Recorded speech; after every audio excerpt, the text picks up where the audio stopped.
Saudi frees billionaires including Alwaleed as Ritz jail empties.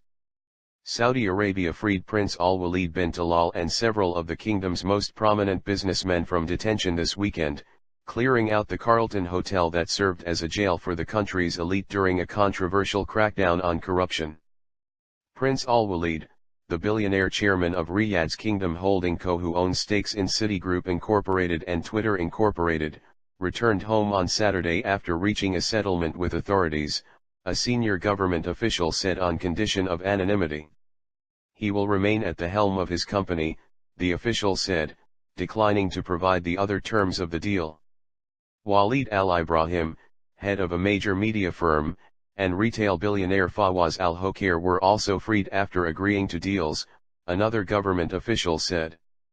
The prince's release came just hours after Alwaleed told Reuters in an interview that he expected to go home soon and retain control of his company, calling his detention a misunderstanding and expressing support for the kingdom's rulers.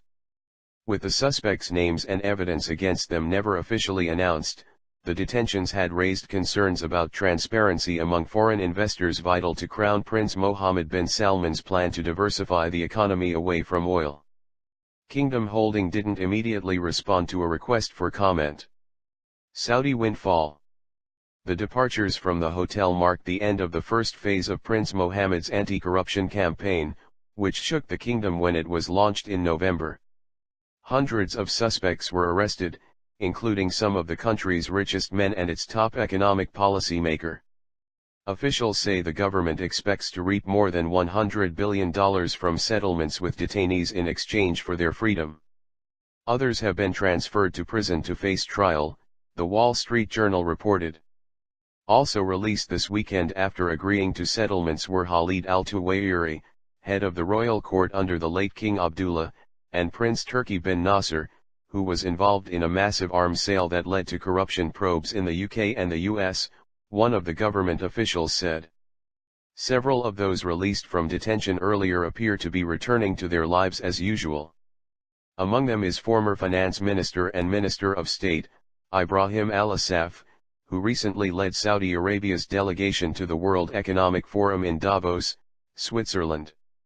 If they can just go back to their old jobs, it would appear that the campaign was just a warning signal, and an effort to raise money, said Gregory Gause, a professor of international affairs and Saudi specialist at Texas A&M University.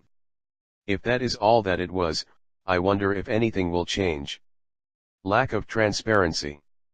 The identities of the detainees and some of the allegations against them were leaked to media, but few details have been provided on their cases or on the settlements many have reached since then.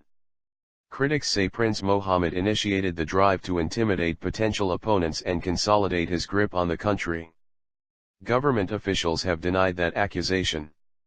The end of the current phase of the corruption campaign during Davos is signaling a shift in Saudi strategy for welcoming investors who have been deeply disturbed by this episode, said Theodore Karasik, a senior advisor at Gulf State Analytics in Washington.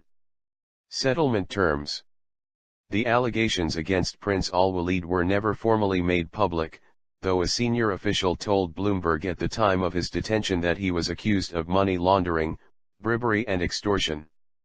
The billionaire maintained his innocence in his interview with Reuters, saying all his dealings had been appropriate and that it was very important to come out of this clean and pure. The senior official said he couldn't confirm or deny if the prince had been found innocent. Settlements don't happen unless the accused acknowledges violations and documents that in writing and pledges that he won't repeat them, the official said. This is the general principle of all who were detained in corruption cases recently, and not only Alwaleed bin Talal.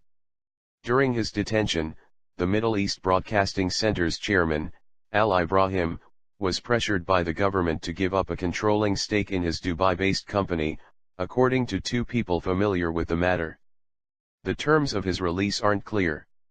Al-Ibrahim will return to running the media company as usual, one of the people said, and Reuters reported that his ownership hasn't changed, citing an official.